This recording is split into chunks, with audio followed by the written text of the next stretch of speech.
నమస్తే, welcome to prime business special. November 8న stock మార్కెట్కు సంబంధించి ఒక అవగాహన సదస్సు జరగబోతోంది హోటల్ గ్రాండ్ స్వాగత్లో. అయితే దానికి అసలు ఎవరెవరు వస్తున్నారు, ఏం మాట్లాడతారు, అండ్ మనకు కూడా చాలా సందేహాలు ఉంటాయి. షేర్ మార్కెట్లో మనం పెడితే ఎంతవరకు కలిసి వస్తుంది, ఇలాంటి చాలా సందేహాలు ఉంటాయి. సో అందుకని ఒక అవగాహన సదస్సుని ఏర్పాటు చేస్తుంది ప్రైమ్ 9. దీనికి మీరు అందరూ కూడా హాజరు కావచ్చు, హాజరై మీ సందేహాలన్నింటినీ కూడా నివృత్తి చేసుకోవచ్చు. సో అసలు ఎవరు వస్తున్నారు, ఏంటి, అనలిస్టులు, స్పీకర్స్ కానీ ఏం మాట్లాడతారు, మీ సందేహాల్ని ఏ విధంగా నివృత్తి చేస్తారనే విషయాల గురించి మనతో మాట్లాడడానికి స్టూడియోలో ఉన్నారు SEBI certified research analyst Rupesh గారు. వారితో మాట్లాడదాం. హలో రూపేష్ గారు. హలో అండి. How are you? ఫైన్ అండి. రూపేష్ గారు, అసలు మనం నవంబర్ 8న స్టాక్ మార్కెట్కి సంబంధించి ఒక అవగాహన సదస్సుని ఏర్పాటు చేసుకున్నాము హోటల్ గ్రాండ్లో. దీనికి చాలా మంది వస్తున్నారు అండ్ చాలా ఇంట్రెస్ట్ కూడా ఉంటుంది. ఓకే, ఫస్ట్ ఆఫ్ ఆల్ దాని గురించి మాట్లాడే ముందు ఈ స్టాక్ మార్కెట్లో మీ జర్నీ ఏ విధంగా స్టార్ట్ అయింది, మీకు ఎందుకు ఇంత ఇంట్రెస్ట్ వచ్చింది దీంట్లో? ఫస్ట్ ఆఫ్ ఆల్ అండి, నేను బీటెక్ గ్రాడ్యుయేషన్ కంప్లీట్ చేసి సాఫ్ట్వేర్ ఇంజనీర్గా ఉన్నాను 2022 వరకు కూడా. ఓకే. ప్యారల్లీ 2022 వరకు కూడా అవుట్ ఆఫ్ 5 ఇయర్స్ పాస్ట్ నుంచి కూడా 2017 నుంచి 2022 వరకు కూడా ఫినాన్షియల్ మార్కెట్స్ మీద అవుట్ ఆఫ్ ప్యాషన్గా పనిచేస్తూ, మార్కెట్ అనాలిసిస్ నేర్చుకుంటూ, సర్టిఫికేట్స్ చేస్తూ, ప్రైస్ ట్రెండ్స్ ఫాలో అవుతూ, మార్కెట్స్ ఎందుకు పెరుగుతున్నాయి, ఎందుకు ఫాలో అవుతున్నాయి, మీకు ఇంట్రెస్ట్. Out of interest. మీ బ్యాక్గ్రౌండ్? బ్యాక్‌గ్రౌండ్ చెప్పాను గదా! B Tech background. బీటెక్. ఓకే. అంటే ఇప్పుడు జనరల్‌గా మనం ఇది చెయ్యాలి అనుకున్న వాళ్ళకేంటంటే బీకామ్ ఫస్ట్ హ్మ్. నుంచి కూడా సీఈసీ ఇలాంటి గ్రూప్స్ తీసుకొని సీఏ చార్టర్డ్ కరెక్ట్. అకౌంటెంట్ అవ్వాలంటే సీఏ అవన్నీ హ్మ్. చేస్తుంటారు. కానీ మీరు కంప్లీట్ ఆపోజిట్. కరెక్ట్ అండి. 2022లో నేను కంప్లీట్‌గా నా జాబ్ బంద్ చేసి ఫుల్ టైమ్ నేను స్టాక్ మార్కెట్ సైడ్ వచ్చాను. ఓహ్! ఎందుకు వచ్చానంటే గూడా, ఇప్పుడు ఇందులో ప్రొఫెషన్ ఎంచుకోవాలి అనంటే ఎంబీఏ ఫినాన్స్ ఉండాలి, సెబీ హ్మ్. రిజిస్టర్డ్ రీసెర్చ్ అనలిస్ట్ అయి ఉండాలి, అవును. ఎన్ఐఎస్ఎం సర్టిఫికేషన్స్ చేయాలి. ఇవన్నీ నాకు ఎప్పుడైతే నేను రియలైజ్ అయ్యానో, సో ప్రొఫెషనల్‌గా వెళ్ళాలి అని చెప్పేసి కంప్లీట్ సాఫ్ట్‌వేర్ జాబ్‌ని గూడా వదిలేసి ఇందులోకి రావడం జరిగింది. ఓహ్! జాబ్ కూడా చేశారు మీరు యాజ్ ఎ సాఫ్ట్‌వేర్. పైథాన్ డెవలపర్‌గా 2022 జులై వరకు జాబ్ చేశాను. సూపర్. హ్మ్. అది వదిలేసి ఇంకా కంప్లీట్ దీనిపైన ఎంబీఏ వచ్చేసారు. ఫైనాన్స్ చేస్తూ, ఎన్ఐఎస్ఎం సర్టిఫికేషన్స్ ఓకే. చేస్తూ, సెబీ సర్టిఫైడ్ రీసెర్చ్ అనలిస్ట్‌గా ప్రెజెంట్ ఉన్నాను. కానీ ఇంత షార్ట్ పీరియడ్‌లో రూపేష్ గారు సర్టిఫైడ్ అండ్ రిజిస్టర్డ్ ఒక స్టాక్ మార్కెట్ అనలిస్ట్‌కి ఎలా అయ్యారు? ఎందుకంటే ఇంత తక్కువ పీరియడ్‌లో ఎవరికీ అంత సాధ్యం కాదు కదా! అవుట్ ఆఫ్ ప్యాషన్ మనం 2017 నుంచి దీని మీద వర్క్ ఉన్నారు చేస్తున్నాం. దీని మీద కాబట్టి. అవగాహన ఉన్నది కాబట్టి, ఎంబీఏ ఫైనాన్స్ అండ్ ప్యారలెల్‌గా సెబీ సర్టిఫికేషన్స్ అన్నీ చేయడానికి కూడా చాలా స్మూత్‌గా ఎళ్ళిపోయింది. సూపర్. హ్మ్. ఓకే. ఇప్పుడు మనం నవంబర్ 8న ఒక అవగాహన సదస్సు పెట్టుకున్నాం కదా! ఈ అవగాహన సదస్సు ముఖ్య ఉద్దేశ్యం ఏంటి? అండ్ దీనికి ఎంతమంది అనలిస్టులు, స్పీకర్స్ వస్తున్నారు? అసలు ఏం ఎక్స్‌ప్లెయిన్ చేస్తారు? అండ్ చాలామందికి షేర్ మార్కెట్ గురించి కూడా తెలీదు, కానీ హ్మ్. మీరెలా అయితే ఇంట్రెస్ట్‌గా వచ్చారో వాళ్ళు కూడా తెలుసుకోవడానికి అంత ఇంట్రెస్ట్ చూపిస్తూ ఉంటారు కదా! కరెక్ట్. సో వాళ్ళు అడిగే అన్ని ప్రశ్నలకి కూడా వాళ్ళు సమాధానాలు చెప్తారా? యెస్ అండి. ఖచ్చితంగా టాప్ మోస్ట్ స్పీకర్స్ వస్తున్నారు అందరూ ఓకే. గూడా. మా సైడ్ నుంచి మా సపోర్ట్ 100% ఉంటుంది. అండ్ వచ్చేవాళ్ళు గూడా బిగినర్స్ కావచ్చు, అడ్వాన్స్ ప్లేయర్స్ కావచ్చు, అండ్ ఈ స్టాక్ మార్కెట్‌లో ట్రేడర్స్ కావచ్చు, ఇన్వెస్టర్స్ కావచ్చు, ఆహ్, ఎక్స్‌పీరియన్స్ ఉన్న వాళ్ళైనా, బిగినర్స్ అయినా, హౌస్ వైఫ్స్ అయినా, రిటైర్డ్ ఎంప్లాయీస్ అయినా హ్మ్. ఎవ్వరైనా రావచ్చండి ఈవెంట్‌కి. సూపర్‌గా చాలా వండర్‌ఫుల్‌గా జరగబోతూ ఉంటది ఈవెంట్ అయితే. స్పీకర్స్ అందరూ గూడా డిఫరెంట్ డిఫరెంట్ ఎక్స్‌పర్టైజెస్ నుంచి వస్తున్నారు. సో దాదాపు ఎంతమంది స్పీకర్స్ వస్తున్నారు దీనికి? 12 స్పీకర్స్. ఓకే. టాప్ మోస్ట్ అనలిస్ట్‌లు టాప్ వీళ్ళందరూ మోస్ట్ కూడా. అనలిస్ట్‌లు like say okay. Names VP ఒకసారి మెన్షన్ చేస్తారా? Yeah! VPC Shekhar Rao from founder of level X. NKS YouTube channel గూడా ఉంది. దాని ఫౌండర్ వస్తున్నారు. Hmm. And Harshavardhan from pro traders. Top most analyst, already చాలా ప్లేసెస్‌లో స్పీకర్‌గా ఆల్రెడీ వర్క్ చేస్తున్నారు. Next Jagadish from SS algo. హుహు. Karthik from Sahasra trading community. Okay. Sahasra. Hmm. And A full time trader Vikas. Shrutan from Shrutan stocks. హుహు. Harinder Sahu founder of king research academy. Oh! King India వైడ్‌గా research. చాలా institutes hmm. ఉన్నాయి. Hmm. Founder of king research academy Haridhan Sahu sir గూడా వస్తున్నారు. చాలా మంచి స్పీకర్స్‌ని హ్మ్. పెట్టారసలు. వీళ్ళు ఏదడిగినా కూడా చెప్పేంత కెపాసిటీ ఉంటుంది. యాహ్! ఏ డెఫినెట్‌లీ. చిన్న డౌట్ హ్మ్. అడిగినా కూడా. ఓకే. అసలు మీ సెబీ సర్టిఫైడ్ దాకా మీరు ఎలా వెళ్లారు? సెబీ సర్టిఫైడ్ అంటే సెబీ అండర్‌లో ఉన్న ఎన్ఐఎస్ఎం సర్టిఫికేషన్స్ చేయడం మెయిన్‌గా. సర్టిఫికేషన్స్ చేయడం స్టార్ట్ చేస్తే కూడా డైరెక్ట్ రీసెర్చ్ అనలిస్ట్ సర్టిఫికేషన్ మనం చేయలేము. Beginner certificate, investors awareness certification ఒకటుంటది. అది కంప్లీట్ చేసుకొని, మ్యూచువల్ ఫండ్ సర్టిఫికేషన్ కంప్లీట్ చేసుకొని, equity derivative certification, currency derivative certification, commodity derivative certifications ఇదంతా కూడా path step by step process. హ్మ్. ఆ తర్వాత మనం రీసెర్చ్ అనలిస్ట్ సర్టిఫికేషన్ క్రాక్ చేయొచ్చు. హ్మ్. లిటిల్ బిట్ ఆఫ్ మీరన్నట్టు సీఏ లెవెల్ ఆఫ్ నాలెడ్జ్ ఉండాల్సుంటది రీసెర్చ్ అనలిస్ట్ సర్టిఫికేషన్ క్రాక్ చేయాలంటే. సెబీ సర్టిఫైడ్ రీసెర్చ్ అనలిస్ట్ అవ్వాలన్నా, సెబీ రిజిస్టర్డ్ రీసెర్చ్ అనలిస్ట్ అవ్వాలన్నా కూడా ఈక్వివాలెంట్ ఆఫ్ సీఏ నాలెడ్జ్ ఉండాల్సిందే. హ్మ్. ఎందుకంటే మేము సర్టిఫికేషన్ రాసేటప్పుడు, ప్రిపేర్ అయ్యేటప్పుడు చాలా ఫండమెంటల్ ఫ్యాక్టర్స్ ఇంక్లూడ్ అవుతాయి. ఆ ఫండమెంటల్ హ్మ్. ఫ్యాక్టర్స్ సీఏ వాళ్ళు ఎలా అయితే రిపోర్ట్స్ డెవలప్ చేస్తారు, హ్మ్. పీ&ఎల్ రిపోర్ట్స్, బ్యాలెన్స్ షీట్స్, ఎలా అయితే క్యాష్ ఫ్లో స్టేట్మెంట్స్ ఇవన్నీ ప్రిపేర్ చేయడానికి వాడతారో ఆ టర్మినాలజీ మేము నేర్చుకొని క్రాక్ చేయాల్సి ఉంటుంది సర్టిఫికేషన్ అనేది. హుహు. అయితే ఈ సెబీ రీసెర్చ్ అనలిస్ట్ అనేవాళ్ళు ఏం చేస్తారు? వీళ్ళకున్న క్వాలిటీస్ ఏంటి? ఏం చెప్తారు వాళ్ళు?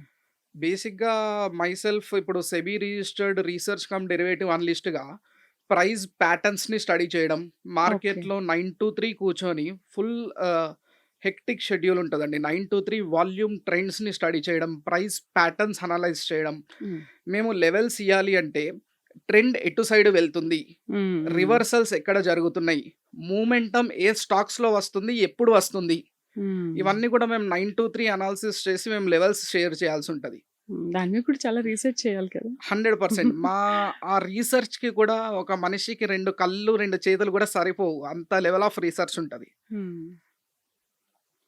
స్టాక్ మార్కెట్‌లో జనరల్‌గా చేసే తప్పులు ఏముంటాయి? ఎందుకంటే నేను చాలామంది కాలర్స్‌తో మాట్లాడినప్పుడు విన్నాను. మేము అందులో షేర్ చేశాం కానీ, మాకు తగిన విధంగా రాలేదు. మేము అనుకున్న విధంగా కాస్ట్ రాలేదని అనుకుంటారు. ఇప్పుడు ఆ స్టాక్ మార్కెట్‌లో వాళ్ళు పెట్టాలి అని అనుకుంటే, ప్రధానంగా మనం ఏం తెలుసుకోవాలి? వాళ్ళు చేసే తప్పులు ఏంటి? ఏ తప్పుల వల్ల వాళ్ళు అక్కడ నష్టపోతూ ఉంటారు? ఏం చేయడం వల్ల వాళ్ళు నష్టపోతున్నారు అనుకునే దానికంటే మెయిన్ థింగ్ ఈజ్ ఎక్స్‌పెక్టేషన్ అండి. బికాస్ ఆఫ్ హ్మ్. ఎక్స్‌పెక్టింగ్ ఫర్ క్విక్ రిటర్న్స్ అనొచ్చు. హ్మ్. 99% ఆఫ్ ద పీపుల్ దీన్ని క్విక్ రిటర్న్స్ వచ్చే గేమ్ లాగానో, స్కీమ్ లాగానో చూసేవాళ్ళు మాత్రమే వాళ్ళు ఎక్స్‌పెక్టేషన్ చేసింది రాలేదు అని బాధపడుతూ ఉంటారు. అయితే ఇప్పుడు వాళ్ళు అలా అనుకున్నప్పుడు మీరిచ్చే సలహా ఏంటి వాళ్ళకి? ఇప్పుడు పర్టిక్యులర్‌గా ఈ కంపెనీని మనం ఎంచుకుంటే దీంట్లో వాల్యూస్ బానే ఉంటాయి. తర్వాత కూడా షేర్ పెరిగే అవకాశం ఉంటుంది. రేట్స్ కూడా పెరిగే అవకాశం ఉంటుంది కాబట్టి, ఫస్ట్ స్టాక్ మార్కెట్ అనలిస్ట్‌ని చాలామంది అడుగుతూ ఉంటారు. మేము ఈ కంపెనీలో షేర్ చేద్దాం అనుకుంటున్నాము. షేర్ చేస్తే ఎలా ఉంటుంది అని చెప్పి. అంటే అప్పుడు మీరిచ్చే సలహా ఏంటి వాళ్ళకి? అండి ఈరోజు మార్కెట్‌ని తీసుకుంటే okay. Nifty, bank Nifty, Sensex, Fin Nifty high liquidity ఉన్న ఇన్‌స్ట్రుమెంట్స్. హ్మ్. ఎక్కువ మంది దీంట్లో ఫ్యూచర్స్‌లో, ఆప్షన్స్‌లో ట్రేడింగ్ చేసే స్క్రిప్ట్స్ ఇవి.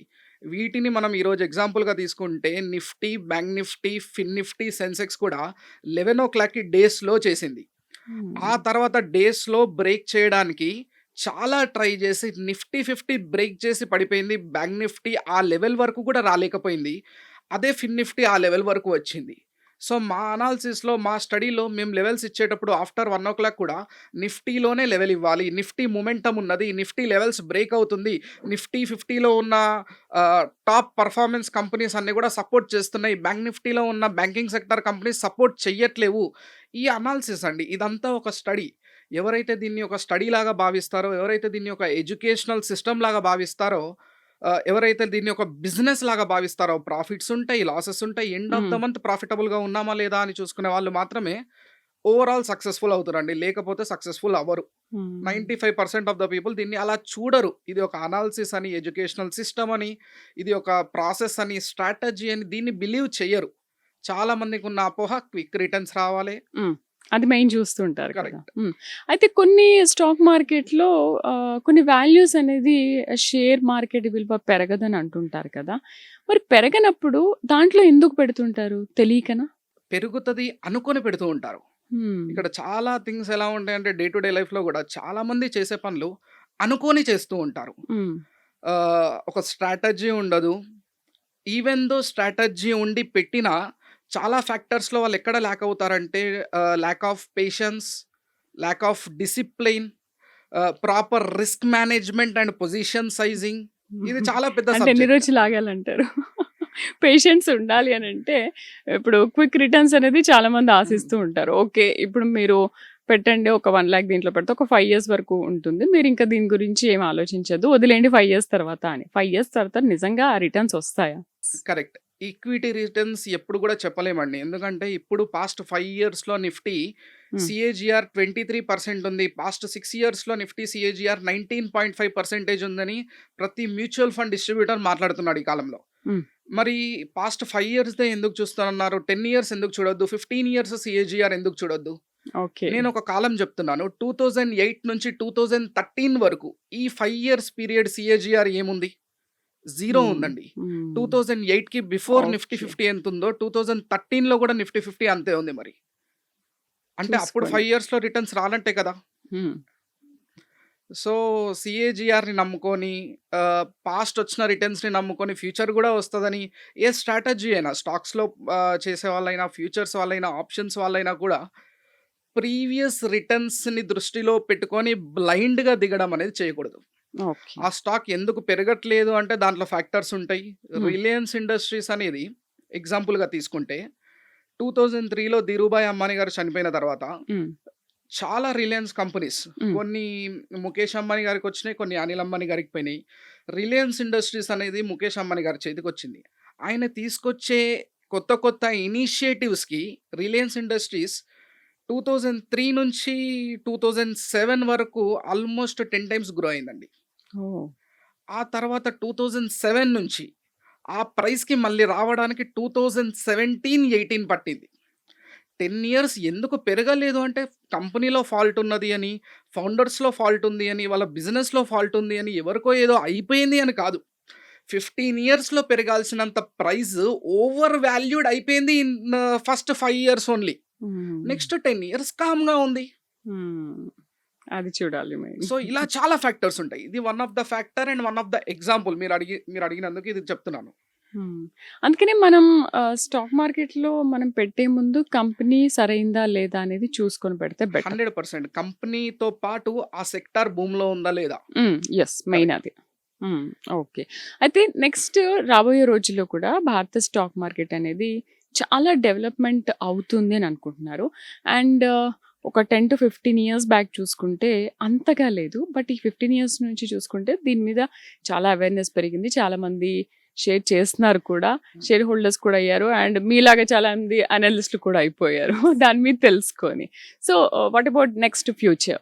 ఫ్యూచర్ ఆఫ్ స్టాక్ మార్కెట్ చాలా బావుంటదండి. ఎందుకు ఏ ఫ్యాక్టర్ బేస్డ్ చెప్తామంటే ఆహ్, డిజిటల్ ఇండియా హ్మ్. పాస్ట్ 5 ఇయర్స్‌గా మనం చూస్తున్నాం. అది ఉన్నంత హ్మ్. వరకు హ్మ్. ఫ్యూచర్ ఆఫ్ స్టాక్ మార్కెట్ బానే ఉంటది. అండ్ రీసెంట్ టైమ్స్‌లో మన ఫినాన్షియల్ మినిస్టర్స్ నిర్మలా సీతారామన్ గారు చెప్పింది గూడా ప్రెజెంట్ ఉన్న బుల్ రన్‌ని ఆహ్, ర్యాలీ చేస్తుంది only retail investors. Indian retail investors. అంటే పాతకాలంలో ఇండియన్ స్టాక్ మార్కెట్‌ని నడిపేది కానీ, ఇన్వెస్టర్స్ కానీ, ఈ ర్యాలీలో పాల్గొన్నది ఎవరు అంటే ఓకే. ఎఫ్ఐఐస్ కావచ్చు, డిఐఏస్ కావచ్చు, ఎఫ్‌పిఓస్ కావచ్చు వీళ్ళందరూ ఇన్వాల్వ్ అయ్యేది. ఇప్పుడు వాళ్ళందరూ లేకున్నా గూడా తను ఇచ్చిన చాలా బిగ్ స్టేట్మెంట్ అది. హ్మ్. ఇండియన్ రీటైల్ ఇన్వెస్టర్స్ మాత్రమే ఈ ర్యాలీని ముందుకు తీసుకెళ్తున్నారు అని. హ్మ్. సో, ఆహ్, ఇండియన్ స్టాక్ మార్కెట్‌కి కమింగ్ 5 ఇయర్స్ గ్రోత్ చాలా బాగుంటదండి. ఫ్యూచర్. ఫ్యూచర్. హ్మ్. ఎస్పెషల్లీ డిజిటల్ ఇండియా అనేది అండ్ సేమ్ గవర్నమెంట్ ఉన్నంత వరకు గూడా చాలా మంచి రన్ ఉంటది. అంటే ఇవన్నీ ఫ్యాక్టర్స్. పొలిటికల్ ఫ్యాక్టర్‌గా అదొక ఫ్యాక్టర్. హ్మ్. నెక్స్ట్ మ్యానుఫ్యాక్చరింగ్ ఇండస్ట్రీ హ్మ్. ఎప్పుడైతే ఈ టారిఫ్స్ అని ఇలాంటి పొలిటికల్ ఇష్యూస్ కంట్రీ వైస్‌గా వచ్చినప్పుడల్లా గూడా హ్మ్. హ్మ్. మన వాళ్ళు ఇక్కడ చాలా అంటే చాలా ప్లాంట్స్ పెడుతున్నారు. హ్మ్. కంపెనీ వైస్ చూసుకుంటే గూడా ఇండియాలో ప్లాంట్స్ పెట్టడం, హైదరాబాద్‌లో గూగుల్ ప్లాంట్ పెట్టడం, చాలా ఆఫీసెస్ ఇక్కడికి రావడం, అవునవును. ఇక్కడ నుంచి మ్యానుఫ్యాక్చర్ సెక్టార్ స్టార్ట్ చేయడం. సో, ఇండియన్ మార్కెట్‌కి నెక్స్ట్ 5-10 ఇయర్స్ గ్రోత్ ఉంటది. And it's a growing country. అందరిలాగా కాకుండా అన్ని కంట్రీస్‌లో యూఎస్ అనే కంట్రీకి తీసుకుంటే పాస్ట్ 20, 30 ఇయర్స్ నుంచి కూడా రీటైలర్స్ పార్టిసిపేషన్ ఉందక్కడ. ఇండియాలో రీటైలర్స్ పార్టిసిపేషన్ స్టార్ట్ అయింది గత 5 ఇయర్స్ నుంచి. హ్మ్. సో, ఇంకా చాలా గ్రోత్ ఉంది. ఓకే. నెక్స్ట్ ఏఐ గురించి మనం మాట్లాడుకుందాం. ఇప్పుడు ఎక్కడ చూసినా AI, any hospital, anywhere. But AI అనేది మనం అనుకున్నంతగా చేయగలదా? ఇప్పుడు సపోజ్ స్కూల్లోనే అనుకోండి. టీచర్‌కున్న జ్ఞానాన్ని పిల్లలకి బోధించినట్టు ఏఐ బోధించగలదా? ఓకే. రోబోటిక్ సర్జరీస్ వచ్చాయి. మనం ఆ రోబోటిక్ మనం చేస్తేనే అది చేస్తూ ఉంటుంది. ఏఐ కూడా అంతే మనం చెప్పినట్టే చేస్తుంది కదా! మరి దీంట్లో దాని ప్రభావం ఎలా ఉంటుంది? ఒకటి చూడండి, ఇప్పుడు ఏఐ అనే విషయానికొస్తే ప్రతి కంపెనీల పీఈ ఎంతుంది అని నేను చెక్ చేయాలి. హ్మ్. Price to earning ratio. హ్మ్. నేను చెక్ చేయడమే కాకుండా ప్రతి కంపెనీది సెక్టారియల్ పీఈ తోటి నేను కంపేర్ చేయాల్సి ఉంటది. అనాలిసిస్‌లో ఇదొక ఫ్యాక్టర్. ఓకే. సో, నేను నిఫ్టీ 200 కంపెనీస్ కానీ, నిఫ్టీ 500 కంపెనీస్ తీసుకొని, నిఫ్టీ 500 కంపెనీస్ యొక్క పీఈస్ చెక్ చేయాలి. కంపారిటివ్‌లీ సెక్టార్ పీఈ తోటి కంపేర్ చేసి, అబోవ్ ద సెక్టార్ పీఈ ఉందా? బిలో ద సెక్టార్ పీఈ ఉందా? యెస్ ఆర్ నో నాకు రావాలి. హ్మ్. దీనికంటూ నేను ఒక స్మాల్ ఏఐ సిస్టమ్‌ని బిల్డ్ చేసుకుంటాను. నెక్స్ట్ ఈపీఎస్ అనే ఫ్యాక్టర్ బేస్డ్ ఒక ఏఐ సిస్టమ్‌ని బిల్డ్ చేసుకుంటాను. P and L statements check చేయడానికి వాళ్ళ టాప్ లైన్ అనాలిసిస్ ఎలా ఉంది? బాటమ్ లైన్ అనాలిసిస్ ఎలా ఉంది? గ్రోత్ ఉందా? గ్రోత్ లేదా? క్వార్టర్ టు క్వార్టర్ గ్రోత్ ఉందా? ఇయర్ టు ఇయర్ గ్రోత్ ఉందా? దీనికోసం ఒక చిన్న ఏఐని బిల్డ్ చేసుకుంటాను. అంటే హ్మ్. ప్రతీదీ నేనే పేపర్ టు పేపర్ ఓపెన్ చేసి అనాలిసిస్ చేయకుండా కంప్లీట్ స్టాక్స్ కొన్ని 500 స్టాక్స్‌ని కూడా ఫ్యాక్టర్ బేస్డ్ ఒక ఏఐ, ఫ్యాక్టర్ బేస్డ్ ఏఐని డెవలప్ చేసుకొని, ఈ ఏఐస్‌ని మేనేజ్ చేయడానికి ఏజెంట్ ఏఐ అని ఇంకోటి డెవలప్ చేసుకోగలిగితే, ఇది ఒక బ్యూటిఫుల్ సిస్టమ్ కమింగ్ 5 ఇయర్స్ ఈ గ్రోత్ ఉండబోతుంది. మరి అనలిస్ట్‌లకి అదేమి ప్రభావం చూపించదనుకుంటారా? 100% అనలిస్ట్‌లు కూడా ఓన్లీ ఫినాన్స్ అనలిస్ట్‌లే ఉంటే ప్రభావం చూపిస్తది. ఓకే. నాట్ ఓన్లీ ఫినాన్స్ అండి. ఏ రంగంలో ఉండేవాళ్ళైనా ఇప్పుడు ఏఐ నాలెడ్జ్ గెయిన్ చేయాలి. డీప్ లెర్నింగ్ నాలెడ్జ్ గెయిన్ చేయాలి. మెషిన్ లెర్నింగ్ నాలెడ్జ్ గెయిన్ చేయాలి. హ్మ్. ఏఐ టూల్స్‌ని ఎలా యూజ్ చేయాలి. అట్‌లీస్ట్ ప్రాంప్ట్ ఇంజినీరింగ్ నాలెడ్జ్ ఉండాలి. అవును. ప్రాంప్ట్ ఇచ్చి ఎలా అయితే వాటిని యూజ్ చేసుకోగలుగుతాం అనే నాలెడ్జ్ ఉంటే ఏ అనలిస్ట్ అయినా గూడా నెక్స్ట్ 5 ఇయర్స్‌కి గ్రోత్ ఉంటది. హ్మ్. ఓకే. ట్రేడింగ్ అనేది ఒక జూదం అని అంటుంటారు కదా! మీ ఒపీనియన్ ఏంటి దీనిపైన? ట్రేడింగ్ అనేది బెట్టింగ్ జూదం. కాదండి. హ్మ్. ఎవరైతే అనుకుంటారో వాళ్ళందరూ గూడా క్విక్ రిటర్న్స్ అనుకోని వచ్చేవాళ్ళే. ఫర్ ఎగ్జాంపుల్ ఒక లేమ్యాన్ మన దగ్గరకొచ్చి హ్మ్. ఒక క్వెషన్ అడుగుతాడండి. డైలీ ఒక 2000 రావాలి. డైలీ ఒక 3000 రావాలి. ఏం చేయాలి? హ్మ్. ఇన్వెస్ట్‌మెంట్స్ చేసుకోవాలి. డైలీ కాకపోయినా ఇయర్‌లీ రిటర్న్స్ ఉంటాయి. హ్మ్. ట్రేడింగ్ చేసుకుంటే మంత్లీ రిటర్న్స్ ఉంటాయి. ఇంకా షార్ట్ హ్మ్. టర్మ్ ట్రేడింగ్, ఇంట్రాడే ట్రేడింగ్ చేసుకుంటే డైలీ రిటర్న్స్ ఉంటాయి. ఇవన్నీ మనం చెప్పినా కూడా డైలీ ట్రేడింగ్ చేయడానికి వచ్చేస్తాడు. సరే వచ్చేస్తాడు. ఎంత ఇన్వెస్ట్‌మెంట్ పట్టుకొని మీరొస్తారని మనం అడిగితే 10,000, 20,000 ఇన్వెస్ట్‌మెంట్ అంటాడు. అంటే 10,000-20,000 ఇన్వెస్ట్‌మెంట్‌కి రూ. 1000, 2 ఎక్స్‌పెక్ట్ చేస్తున్నావు అంటే how much return on investment you are expecting? Hmm. 10% return on investment you are expecting in a single day. Present నువ్వున్న సిట్యుయేషన్ ఏంటిది? అవును.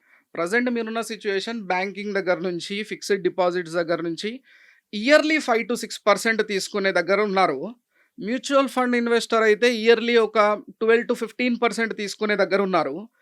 ఇయర్‌లీ 12-15% అంటే మంత్లీ 1% ఆహ్, రిటర్న్స్ తీసే సిట్యుయేషన్ దగ్గర నుంచి డైలీ 10% రిటర్న్స్ కావాలి అని ఎక్స్‌పెక్ట్ చేస్తే ఆబ్వియస్‌లీ అవ్వుద్ది కదా! తప్పేముంది? 100%. సో, అలా. అండ్ మీరు వర్క్‌షాప్స్ కానీ, వెబినార్స్ కానీ చాలా నిర్వహిస్తూ ఉంటారు కదా! సో, దీనివల్ల ఎంతవరకు వాళ్ళలో ఒక అవేర్‌నెస్ వచ్చింది? అండ్ దీని వెనుకున్న లక్ష్యం ఏంటి? లక్ష్యం అంటే టు డెవలప్ రీటైల్ ట్రేడర్స్ అండి. రీటైల్ ట్రేడర్స్‌కి రైట్ అవగాహన ఇయ్యాలనేది ముఖ్య ఉద్దేశ్యం. హ్మ్. మన అలైస్ బ్లూ స్టార్ట్ చేసిన ఈ ప్రోగ్రామ్స్ అన్నీ కూడా వెబినార్స్ కానీ, ఆన్‌లైన్ వర్క్‌షాప్స్ కానీ, offline workshops city to city మేము కండక్ట్ చేస్తూ ఉంటాం తిరిగి. మెయిన్ ఉద్దేశ్యం to fill the bridge between myth and reality. ఎందుకంటే స్టాక్ మార్కెట్‌లో చాలా మందికున్న మిత్ ఫినాన్స్ బ్యాక్‌గ్రౌండ్ ఉంటేనే మనం చేయాలంట, లేకపోతే చేయకూడదంట. హ్మ్. హ్మ్. హై క్యాపిటల్ ఉన్న వాళ్ళే సస్టైన్ అవుతారంట, లేకపోతే సస్టైన్ కారంట. అవును. ఇవి స్టాక్ విన్నాను. మార్కెట్ అనేది జూదం అని ఇప్పుడు మీరన్నట్టు కూడా ఇలాంటి మిత్స్ చాలా మందికున్నాయి. ఫస్ట్ ఆఫ్ ఆల్ ఈ మిత్స్‌ని ఓవర్‌కమ్ చేసి, ఇవి మిత్స్ కాదు. How we should come into the reality అనేది వాళ్ళకి ఎక్స్‌ప్లెయిన్ చేస్తూ, ఎడ్యుకేట్ చేస్తూ చాలా సక్సెస్‌ఫుల్‌గా చాలా వర్క్‌షాప్స్ అంటే కండక్ట్ చేస్తాం. ఎందుకలా అనుకుంటారు అంటే, నేను విన్న కామెంట్స్ కానీ, అలాంటి న్యూస్ ఏంటంటే, పెడతారు అసలు రావు. సేమ్ అంతే ఉంది. 5, 6 ఇయర్స్ అయిపోయింది. ఇంతవరకు మాకేం రిటర్న్స్ రాలేదు. So, waste. మీరు దాంట్లో పెట్టే కొద్దీ ఇంకా మీరు బయటికి రాలేరు అని ఇలాంటి చాలా ఫేక్ న్యూస్ మనం వింటూ ఉంటాం. అంటే వాళ్ళు సెలెక్ట్ చేసుకునే కంపెనీ కరెక్ట్‌గా అయ్యుంటే మీరు మొదట్లో చెప్పినట్టు అది బానే ఉంటుంది. హ్మ్. బట్ సెలెక్ట్ చేసుకునే విధానంలో తేడా ఉంటుంది. అది తెలుసుకోవాలి అంటే ఇలాంటి అవేర్‌నెస్ ప్రోగ్రామ్స్‌కి మనం అటెండ్ అవ్వాలి. 100% అండి. ఇప్పుడు మీరు చెప్పిన పాయింట్‌లో గూడా సింపుల్ ఆన్సర్ ఏంటిదంటే డైవర్సిఫికేషన్. హ్మ్. సింగిల్ స్టాక్‌లో లంప్ పెట్టకుండా డైవర్సిఫై చేసుకోగలిగితే బావుంటది. వాళ్ళు ఇలాంటి అవేర్‌నెస్ సెషన్స్ అటెండ్ అవుతూ ఉంటేనే వాళ్ళకు ఐ ఓపెనింగ్ అనేది జరుగుతుంది. ఎవరికైనా ఉంటుంది కరెక్ట్. క్విక్ రిటర్న్స్ రావాలి అని చెప్పేసి. ఓకే. దీంట్లో మనం నిర్వహించే ఈ వెబినార్‌లో టైమింగ్స్ ఏంటి? ఎప్పటి నుంచి ఎప్పటి వరకు అవైలబుల్‌గా ఉంటారు స్పీకర్స్ వీళ్ళందరూ? Morning morning. 9-4 అవైలబుల్‌గా ఉంటాము. మధ్యాహ్నం 1-2 లంచ్ బ్రేక్ ఉంటది. హ్మ్. స్పీకర్స్ అందరూ గూడా ఒక half an hour to 40 minutes వాళ్ళు వాళ్ళ సబ్జెక్ట్ అనేది చెప్తూ ఉంటారు. స్ట్రాటజీస్ కావచ్చు, టెక్నికల్ అనాలిసిస్ కావచ్చు, ఫండమెంటల్ అనాలిసిస్ కావచ్చు, ఏఐ రిలేటెడ్ కావచ్చు, అలైస్ బ్లూ డెవలప్ చేసిన చాలా ప్రాడక్ట్స్, చాలా ఫీచర్స్ గురించి మీకు తెలియజేస్తూ ఉంటాం. ఎలా యూజ్ చేయాలి? హ్మ్. ఎంత బ్యూటిఫుల్ ప్రాడక్ట్స్ ఉన్నాయి. ఆప్షన్స్ ట్రేడర్స్ కోసం హ్మ్. వన్లీ ఆప్షన్స్ అనే ప్లాట్‌ఫార్మ్ ఎలా ఉంది? ఇవన్నీ గూడా మేము డిస్‌ప్లే చూపిస్తాము. ట్రేడింగ్ ఎలా చేసుకోవాలో చెప్తాము. స్ట్రాటజీస్ నేర్పిస్తాము. సో, ఎవరైనా స్టార్టింగ్‌లో చెప్పినట్టు రీటైల్ ట్రేడర్స్ దగ్గర నుంచి ఎక్స్‌పీరియన్స్‌డ్ ట్రేడర్స్ వరకు ప్రతి ఒక్కరు కూడా మన ఈవెంట్ అటెండ్ కావచ్చండి. హ్మ్. ఎస్పెషల్లీ దీంట్లో యూత్ చాలా ఇన్వాల్వ్‌మెంట్ ఉంది అని అనుకోవచ్చా? యూత్ ఇన్వాల్వ్‌మెంట్ ఉన్నదండి. 100% ఉన్నది. ఇంటర్ చేసే పిల్లలు ఇంకా కూడా. చెప్పాలంటే రీసెంట్ టైమ్స్‌లో నేను చూసింది 10థ్, 7థ్, 8థ్ క్లాస్ ఉన్న పిల్లలకు కూడా స్టాక్ మార్కెట్ నేర్పిస్తున్నారు. రీసెంట్ టైమ్స్‌లో హ్మ్. హైదరాబాద్‌లో టాప్ మోస్ట్ సీఏ వాళ్ళ అబ్బాయి 4థ్ క్లాస్ ఆర్ 5థ్ class if I am not wrong 4థ్, 5థ్ ఆర్ 6థ్ ఉంటాడు. He completed more than 5 SEBI certifications. ఎలా అసలు? అంటే అంత ఓహ్ అవేర్‌నెస్ మై వచ్చింది. గాడ్! గత 5 ఇయర్స్ నుంచి వచ్చిన అవేర్‌నెస్ మామూలు అవేర్‌నెస్ కాదండి. హ్మ్. రీటైలర్సే మార్కెట్‌ని ర్యాలీ చేస్తున్నారు అంటే లెవెల్ ఆఫ్ అవేర్‌నెస్ చిన్న పిల్లలకొచ్చింది, పెద్దవాళ్ళకొచ్చింది, ఇంట్లో ఉన్న హౌస్ వైఫ్స్‌కొచ్చింది. వాళ్ళు కూడా నేర్చుకోవాలని ట్రై చేస్తున్నారు. Out of second source of income అంటారు. హ్మ్. పాసివ్ రిటర్న్స్ అంటారు. కొంచెం తప్పుదారిన పడుతున్నారు. మెయిన్ పాయింట్ ఏంటంటే క్విక్ రిటర్న్స్ కోసమే తప్పుదారిన పడుతున్నారు. ఆ క్విక్ రిటర్న్స్ అనే ఎక్స్‌పెక్టేషన్ లేని వాళ్ళందరూ కూడా మంచి ఇన్వెస్టర్‌లు అవుతున్నారు. మంచి పోర్ట్‌ఫోలియోస్ బిల్డ్ చేస్తున్నారు. మన మార్కెట్స్ అలాంటి వాళ్ళకి మంచి రిటర్న్స్ కూడా ఇస్తున్నాయి. సో, రేపటి మన సెమినార్‌లో కూడా క్విక్ రిటర్న్స్ పైన అడిగే వాళ్ళకి మీరు మంచి సమాధానాలు చెప్పే అవకాశం ఉందనుకుంటాను. 100% అండి. క్విక్ రిటర్న్స్ కోసం ఎక్స్‌పెక్ట్ చేసే వాళ్ళకి ఏఐ 100లో ఒక 90 మెంబర్స్ వాళ్ళే ఉంటారు. కరెక్ట్ ఉంటారు. వాళ్ళకి ఏఐని ఎలా యుటిలైజ్ చేసుకోవాలి మీ ట్రేడింగ్‌లో. ఓకే. హ్మ్. మీ ట్రేడింగ్ ఇంట్రాడే ట్రేడింగ్ ఉంటది. మీ ఇన్వాల్వ్‌మెంట్ లేకుండా, హ్యూమన్ ఇన్వాల్వ్‌మెంట్ లేకుండా, మీ మైండ్ పని చేయకపోయినా, మీ మీ ఇన్వాల్వ్‌మెంటే లేకుండా, మీ మీరు ఒక ఏఐని డెవలప్ చేసుకొని, లేదంటే ఒక ఏఐని రెంట్‌కి తీసుకొని, దాన్ని ఎలా యూజ్ చేసుకోవచ్చు అనే దాని గురించి కూడా ఒక అద్భుతమైన టాపిక్ ఉంది. సూపర్. చాలా మంచి విషయాలు చెప్తారు. యెస్. రైట్. ఇప్పుడు మన ఇంటర్వ్యూ చూస్తున్న వ్యూయర్స్ అందరికీ ఆహ్, మనం చేయబోయే ఈ అవగాహన సదస్సు గురించి కానీ, అండ్ మీరిచ్చే సలహాలు అండ్ సజెషన్స్ ఏంటి ఒకసారి చెప్తారా? ఇది ఒక ఎడ్యుకేషనల్ ప్రాసెస్ లాగా తీసుకోండి. ఓకే. ఎడ్యుకేషనల్ ప్రాసెస్ లాగానే దీన్ని బిలీవ్ చేయండి. స్ట్రాటజీ ఉంటది. ప్రాసెస్ ఉంటది. ప్రాసెస్‌ని నమ్మండి. డిసిప్లిన్ అండ్ పేషెన్స్ అనేటిది చాలా ఇంపార్టెంట్. ఎప్పుడైనా స్ట్రాటజీ అంటే ఒక రూల్ అనుకోండి. Rule plus discipline plus patience is equal to money from stock market అండి. ఇదొక స్ట్రాంగ్ ఫార్ములా. దీంతో పాటు మీరు నేర్చుకున్న subject risk management and position sizing ఇలాంటి సబ్జెక్ట్‌ని మర్చిపోకూడదు. సో, హ్మ్. ఖచ్చితంగా దీన్ని ఒక ఎడ్యుకేషనల్ ప్లాట్‌ఫార్మ్ లాగా తీసుకొని ఎవరైతే యెస్. ముందుకొస్తారో వాళ్ళకి ఖచ్చితంగా మార్కెట్ అనేది రివార్డ్ చేస్తుంది. యెస్. రూపేష్ గారు చాలా మంచి విషయాలు చెప్పారు. పెట్టుబడిదారులు పెట్టాలి అనుకునే వాళ్ళందరికీ గుడ్ సజెషన్స్ ఇచ్చారు. Thank you very much.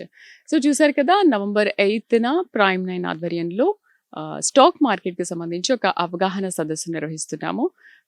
దీనికి దీంట్లో అందరూ పాల్గొనొచ్చు. మీకున్న సందేహాలన్నింటినీ కూడా నివృత్తి చేసుకోవచ్చు. అండ్ చాలామంది 12 మంది స్పీకర్లు అన్నారు కదా! యెస్. 12 మంది స్పీకర్లు వస్తున్నారు. మీకు ఎటువంటి సందేహాలున్నా కూడా వాళ్ళని అడిగి మీ సందేహాలను నివృత్తి చేసుకోవచ్చు. ఇది ఇవాల్టి ప్రైమ్ బిజినెస్ స్పెషల్. నమస్తే.